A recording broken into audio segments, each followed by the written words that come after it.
Hello there, everybody. This is Bull Allen, and I'm filling in here on People to Be Heard. It's raining here in New York, and we are in a rain delay. And my guest here on People to Be Heard is Gaylon White, author of a great new book about the Black Negro Leagues and one of its star unknown players, Artie Wilson. Mr. White, thanks for being on the program, dropping by the booth, as they say. But at any rate, why did you first get interested in the Negro Leagues and their players? I actually was interested in the Pacific Coast League. I grew up in Los Angeles, and one of the star players for my favorite team, the Los Angeles Angels, was Gene Baker, a shortstop. He was a peer of Artie Wilson, who broke into the Coast League playing first for San Diego and then Oakland, and then he moved on to Seattle and then Portland, and wound his career, Coast League career, up at Sacramento. But my favorite player initially was Gene Baker. As I started, I wanted to write about him from the Cubs. Right, he broke in with Ernie Banks to the Cubs in 1953, and they were a great double play combination. My interest in Baker led me a little deeper into the Coast League. I wanted to learn more. One of the things is why Baker didn't go up to the big leagues sooner.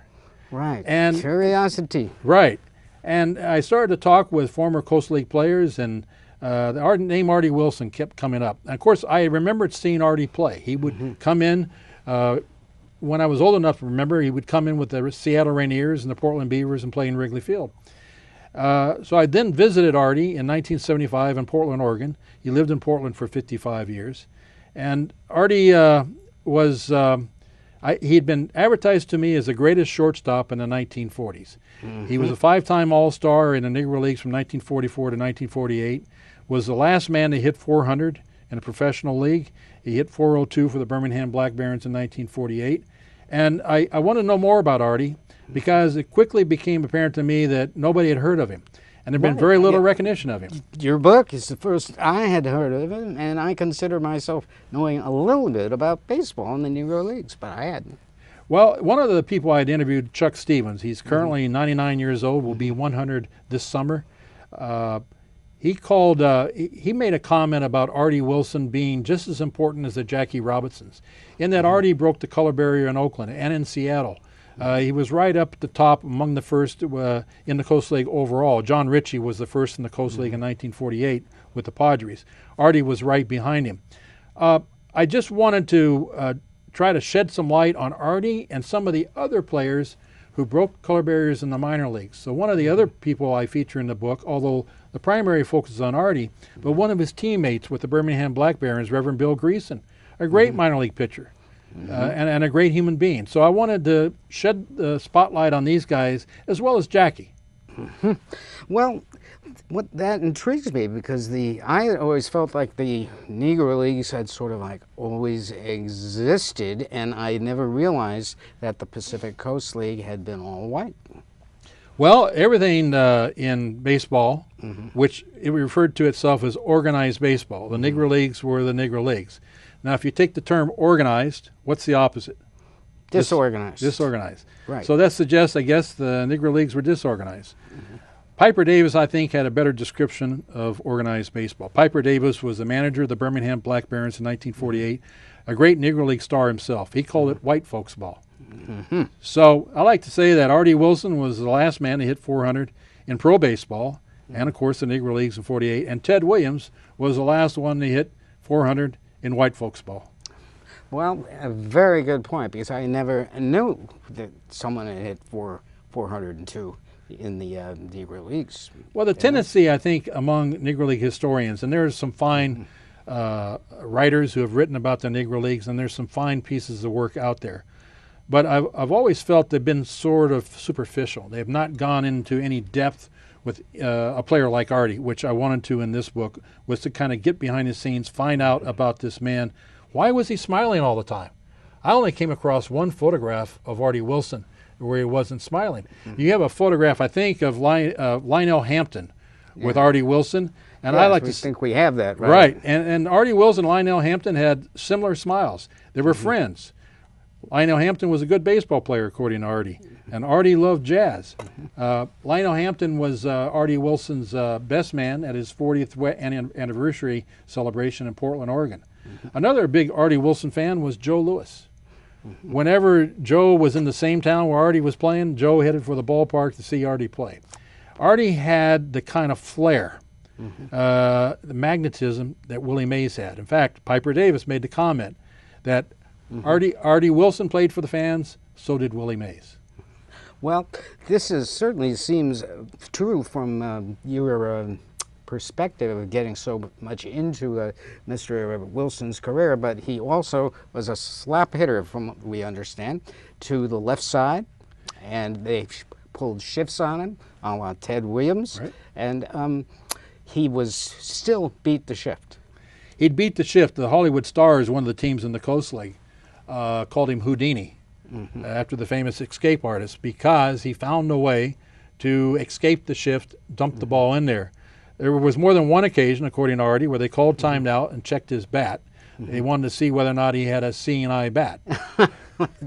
Sense of humor in those He days. had Artie had a great sense of humor. In Portland, one of his teammates recalls that spring training, Artie would show up for that afternoon's workout, and he would say, "Never fear, Artie's here."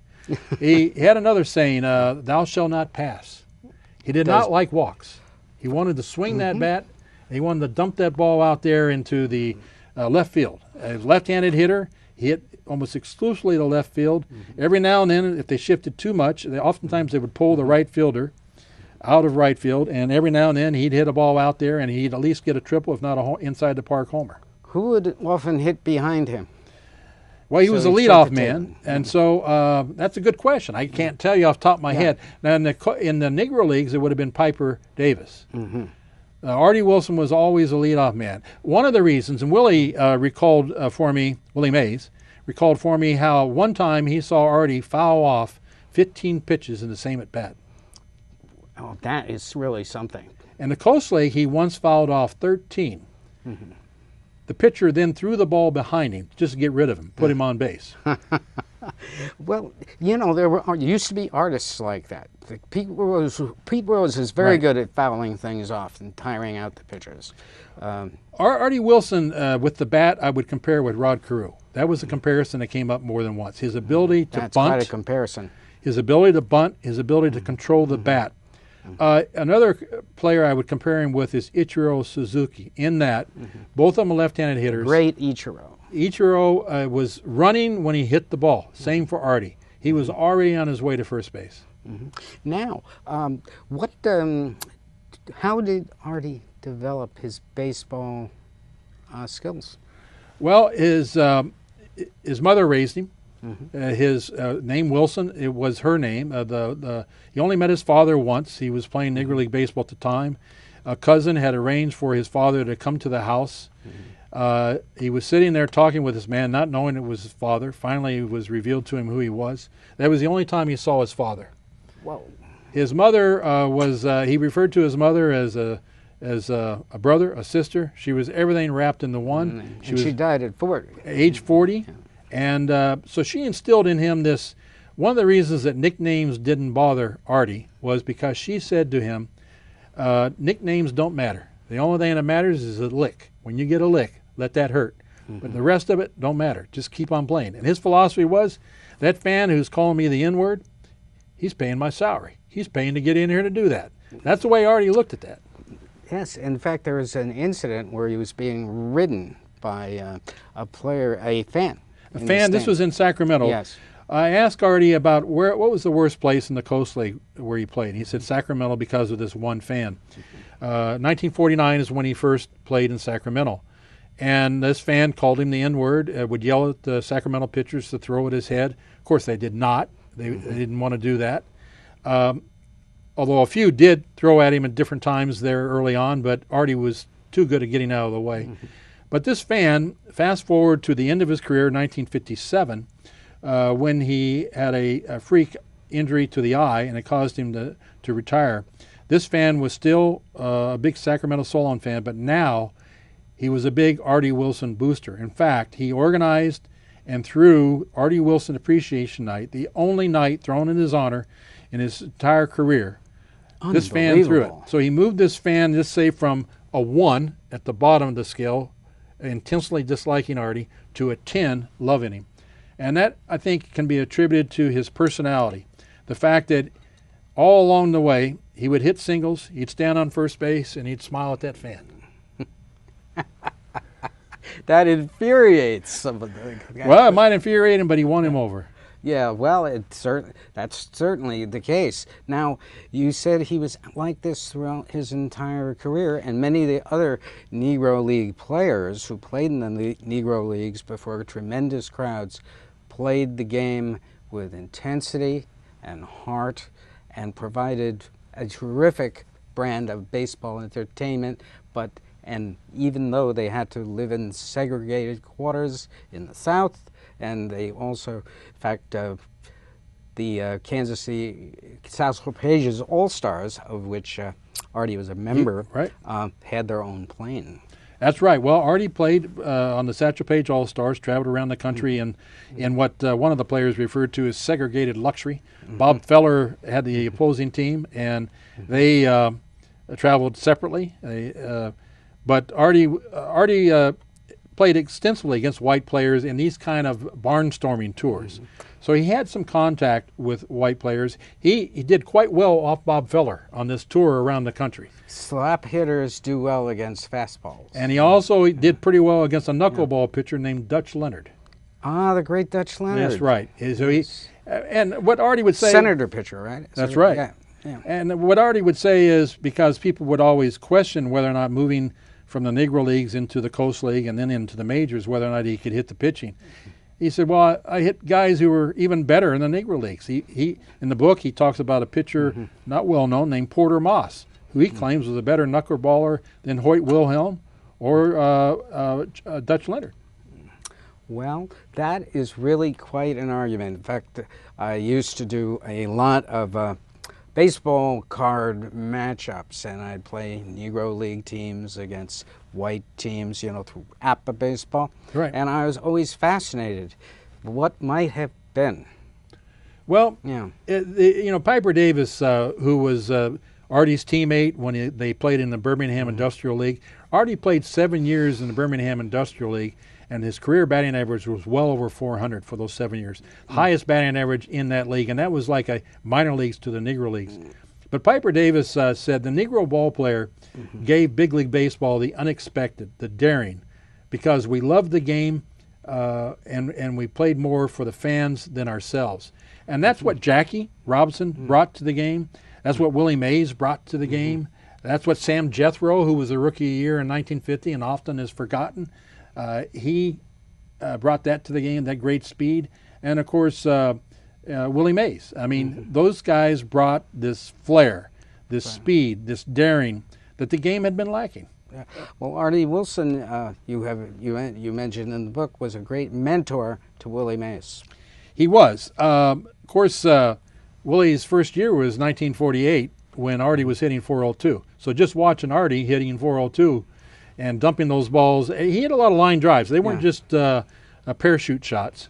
So he got a lesson in hitting, as he says in the book, from Artie Wilson that first year. But also, these guys, the Birmingham Black Baron team, from Piper Davis to Artie Wilson to Reverend Bill Greason, who was the first St. Louis Cardinal, first black pitcher for the St. Louis Cardinal, they could see in Willie a future star, and they wanted him to succeed.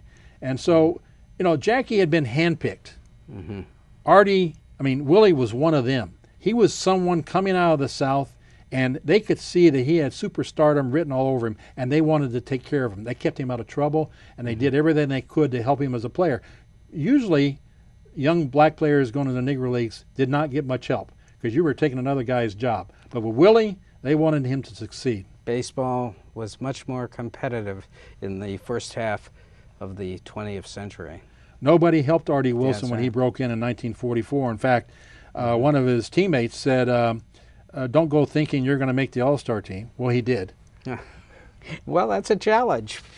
People say you're no good, you want to prove them wrong. That's what the real competitor does. Right. Now listen, I don't want to forget, we are here because you've written this great book about Artie Wilson and a lot of side information on how it was to play back then. Singles and Smiles by Gaylon White. And how do we get this book? Amazon.com, or the publisher is Roman and Littlefield. You can go to www.rowmanroman.com.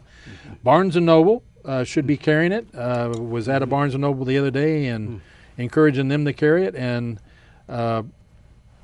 hopefully the word will get around and you'll be able to get it at any bookstore. But Amazon.com for sure and Roman.com. Well, and I think particularly black young people who are athletes should read this book. And Absolutely. It can build character. Artie can build character today because, as you say, he always smiled, he moved through life, and it was just, he had a great post-career. A piece of advice he gave his son, Artie Wilson Jr., who was a star basketball player at the University of Hawaii. He told his son, go out there, give 100%, and let your performance speak for itself. Don't trash talk. Right. Don't do anything to show up the other guy. Go out and perform and let that speak for yourself. Artie was a very humble man. And after he retired from baseball in the later years, he would get questionnaires from different organizations wanting him to fill out aspects of his career. He never returned it, never signed it and returned it. He felt it's there for you to find. You know, he did it. He was proud of what he did, but he didn't gloat over it. But he played against the best, he hit against the best, and he was one of the best. And you have also written the Bilko Athletic Club, which talks about Steve Bilko, of one of your favorite teams of the past. Well, this was my first book, and Bilko, of course, made a name for himself there in L.A. This is the Pacific Coast League, and I think you referred to it earlier as the third major league. And actually, you know, there was no baseball west of St. Louis up until 1955 when the Philadelphia Athletics moved to Kansas City. And so when the Dodgers, of course, came out to L.A. in 1958, I was an Angel fan. I didn't want the Dodgers to come out. We had a ballpark named Wrigley Field with ivy on it. I went to games there with my father. Ah, you're lucky. Those minor league parks are just so great to watch ball at. They really are. We had a team across town called the Hollywood Stars. We had a rivalry, the Stars and the Angels, every bit as good as the Red Sox and the Yankees. And it would have made this fight the other night that they had, the Red Sox and the Yankees, look like a picnic compared with some of the fights the Stars and the Angels had. Really?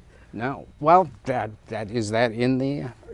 I describe in this book a fight in 1953 where the Los Angeles Police Department, a couple squad cars had to come out, and they took over the dugout for the second game of the doubleheader. Oh my! And it was a serious fight, and that was just the only one. What caused that?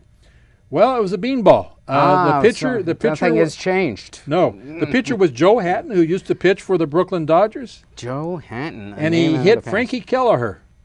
Yeah. So both played in the major leagues. And the Coast League was filled with with former major leaguers. They played in the Coast League because the weather was better, the travel was by air.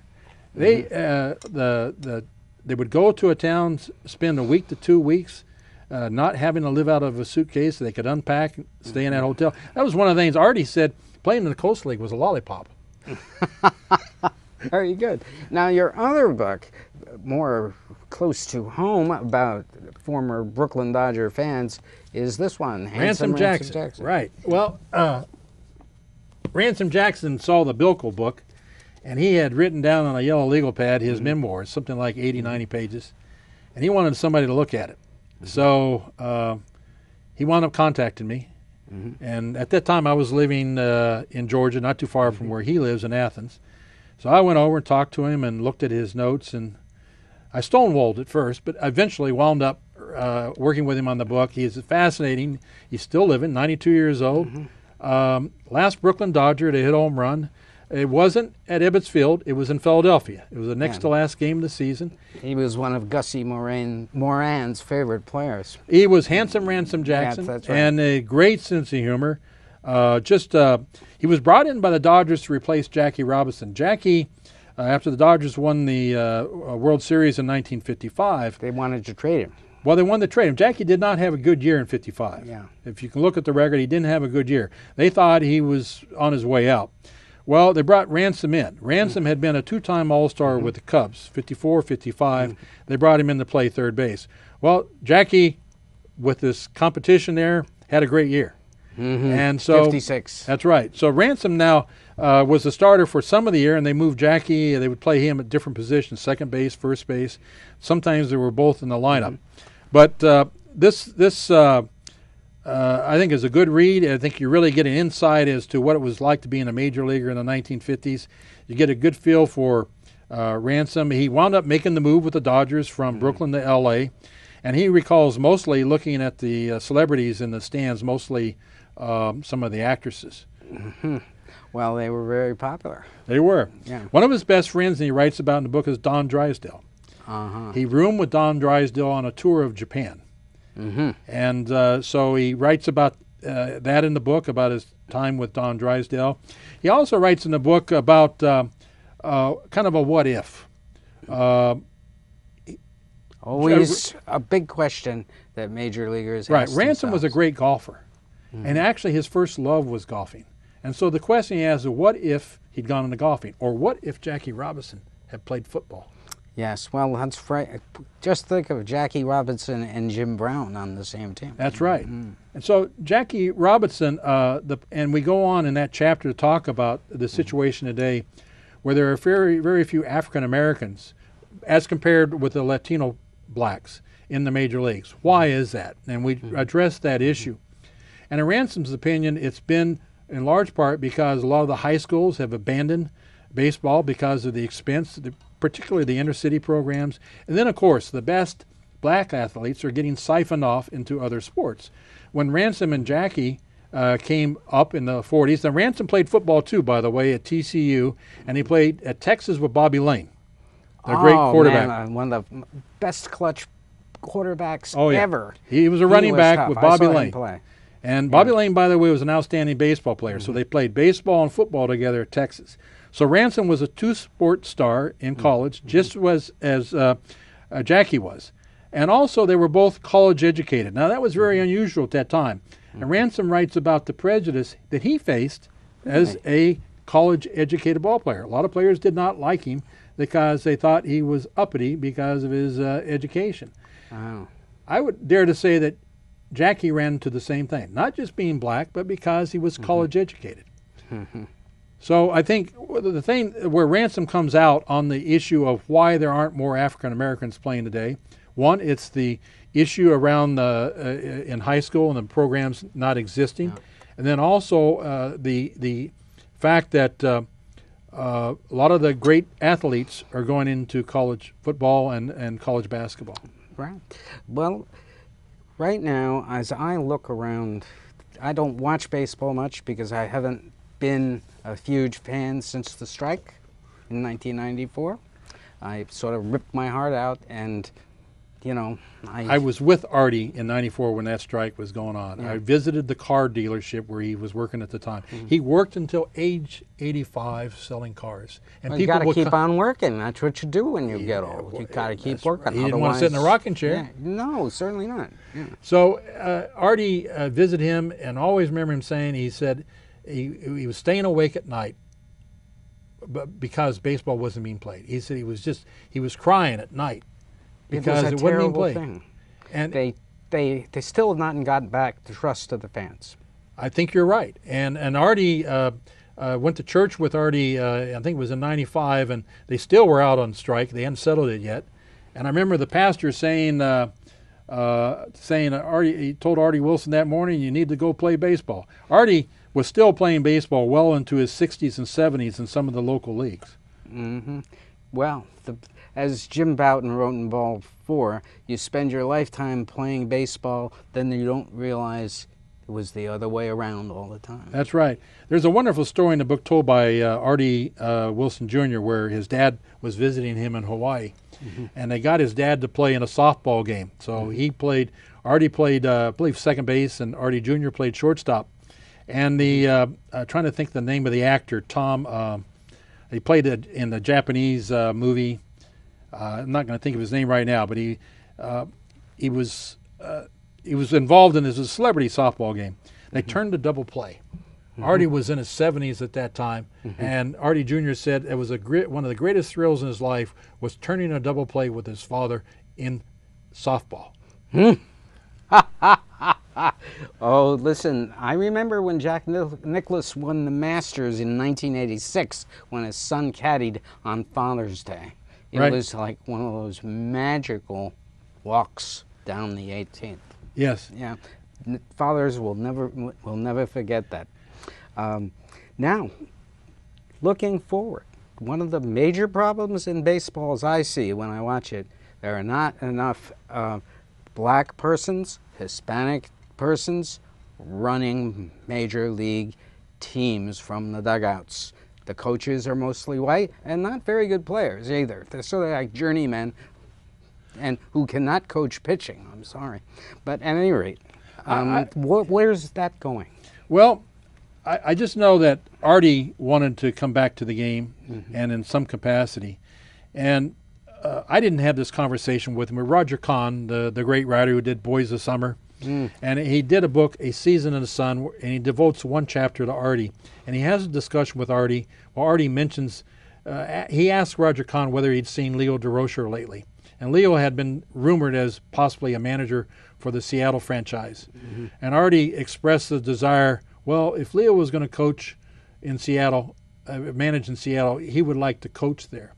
It's unfortunate that Artie Wilson didn't get a chance to be a coach somewhere in baseball during that period of time. Not only him, but others. Many others. One of his Willie Randolph, modern times. Right. Good example. Well, there's not enough in the scouting level, in the front office, No. in positions of authority where they can influence the younger players.